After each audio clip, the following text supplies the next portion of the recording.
tool.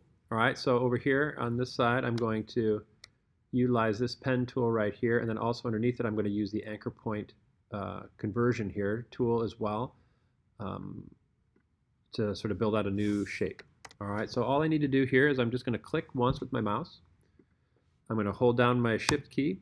I'm going to, the reason I hold down the shift key is, again, it's loose this way, but if I hold on shift, it constrains it to 45 and 90 degrees. I'm going to click a point. I'm just going to continue to hold my shift key down here. So I'm just going to build out, looking at my guidelines here to sort of help me complete this shape. That's the center point there. There's that. There's that. And there's that, just like so. All right, so here's my basic shape, just like that. Now, you want to notice that when I close that shape, I actually made, like here you can see when it's a star. Let me zoom in close here. All right, I'm making points here. All right, and then watch what happens when I bring it to the end. See the way it makes that circle? That means that I'm closing the shape. So I want to be careful because even though the box is filling up where the path makes it, see the way the path sort of follows that thing right here? It's not a shape until you close it like that. Right, and once you close it, I can add an extra point. So see how it turns into a plus like this? That's an extra point, or you can see now it's a minus, and I can subtract points as well this way. But all the while, I'm making sure that I'm maintaining the integrity of my shape, right? Because it's always closed. I'm just removing anchor points like so. All right, perfect. So that's step one. All right, step two, now if I select my shape using my direct selection tool here, again, I have the same ability that I do before. I can grab an individual point and pull it.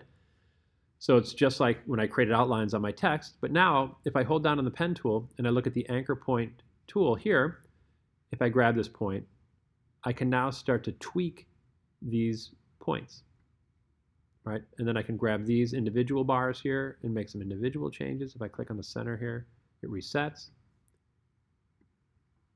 But I can break these apart just like that. Okay, I can grab this guy here, tweak these guys left and right. Here's another one over here. Again, you can shrink these down. You can bring them in so they don't exist anymore, and that creates it flat again. Just have to make sure, for whatever reason, I always pull it in the wrong direction. There we go, just like that, so you can add to it. If I want to get rid of something in here, I just highlight that with my select tool. I'm going to erase that. And now this is all one shape. All right, so there you go. So that's sort of your converting direction. And you know, if you want to mess around, this one below it is the curvature tool. This one, if I click my point here and I click the second point and hold down my mouse, oops, there we go. I can automatically make those curves as I go. You can try this one and mess around. You know, the pen tool is just sort of a good place to start, probably, to begin. All right, so there you go. Oh, and something I didn't mention is you can use, I hit the escape key on my key to break that line. I'll come down here to finish. There we go, so that's my finished shape there. But the escape key will release it, like if you can't get rid of that little line that's hanging on there.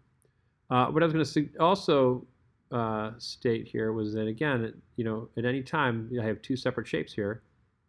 Right? If I want to bring those together, again, I can just highlight both of those shapes, and I can use my Pathfinder. I'm sorry, my shape builder, not my Pathfinder right yet. And I can run through all these here, and then suddenly this becomes one whole shape on its own. All right, there you go.